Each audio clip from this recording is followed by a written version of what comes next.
Yes sir. Negative న్యూస్లు యూట్యూబుల్లో వాళ్ళు వీళ్ళు పెట్టిన న్యూస్ల కారణం చేత వ్యాపారాలు ఆపుకొని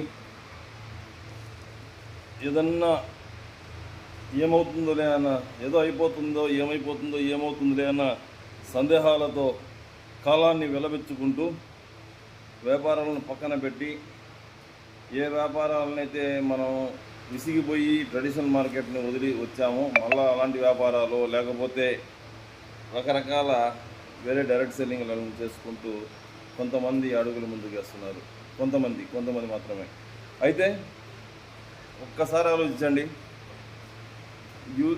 ఛానళ్ళలో కోడై కూసింది. ఇప్పటికీ కొత్త కాదు. గత 5 ఏళ్ళ నుంచి 6వ సంవత్సరం పోబోతున్నాము మన ఏడిఎంఎస్. 5 ఏళ్ళ నుంచి 18 సార్లు రకరకాల మాధ్యమాలలో ప్రింట్ మీడియా, ఎలక్ట్రానిక్ మీడియా ద్వారా నెగిటివ్ వచ్చినా కూడా మార్కెట్లో నిలబడ్డామంటే కారణం మనలో ఉన్న చట్టంలో ఉన్న గొప్ప భరోసా. డైరెక్ట్ సెల్లింగ్ మార్కెటింగ్ ఎప్పుడైతే చట్టబద్ధత అయిందో అప్పటి నుంచే మనం ఈ బిజినెస్లో ఉన్నాం. ఈ చట్టబద్ధత అయిందన్న సంగతి తెలియని కొంతమంది వేసిన రాడ్లకు భయపడే వ్యక్తులం కాదు ఏడిఎంఎస్. కాబట్టి ధైర్యంగా ఈరోజు మార్కెట్లో ఉన్నాం. ఇప్పుడు నేను ఎందుకు ఈ విషయం చెప్తున్నా అంటే, ఈరోజు ఏదైతే షోరూమ్ ఓపెన్ అయిందో ఇది C&F ₹1,00,00,000 కట్టి అనంతపురం జిల్లాకు సంబంధించిన C&F ఓపెన్ అయింది. ఒక్క 15 రోజుల ముందు 12 నుంచి 15 2 వారాలకు కాల ₹1,00,00,000 కట్టి ములుబాగల్లో కోలార్ జిల్లాకు సంబంధించి C&F ఇప్పించాం.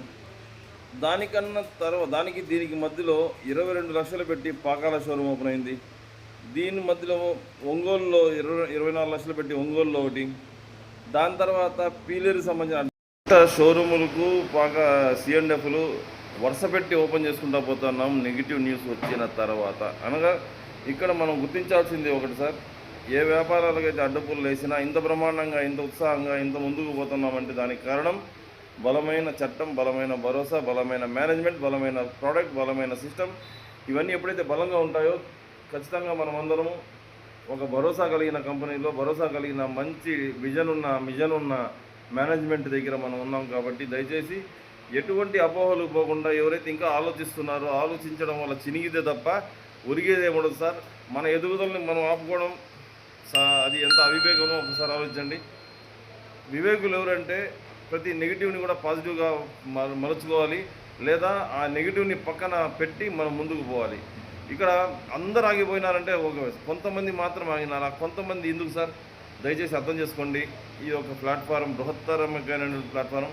ఇది ఆల్రెడీ రాక్ చేస్తున్న మార్కెట్. మన ప్రోడక్ట్ ట్రాన్స్ఫర్మేషన్ స్టేజ్ మరియు పరివర్తన దశలో ఉన్న వ్యాపారం. కాబట్టి ఫ్రెండ్స్, 2 విషయాలు మన దగ్గర ఉన్నాయి. ఒకటి డైరెక్ట్ సెల్లింగ్, రెండవది ఈ బైక్స్.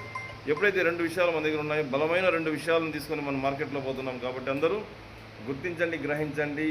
ఖచ్చితంగా మొహమాటం లేకుండా ధైర్యంగా ఈ ఏడిఎంఎస్ ఈ బైక్స్ డైరెక్ట్ సెల్లింగ్లోకి రండి.